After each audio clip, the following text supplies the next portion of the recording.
છોટા ઉડાડો મામા તો શું કરે ખબર તો ઘરમાં જઈને કહે કે આવી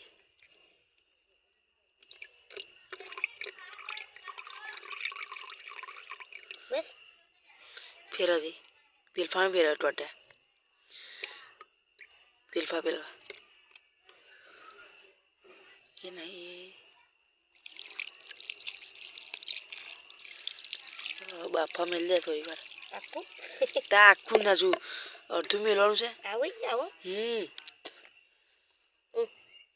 હું લઈ જાઉં પાહો લાઈ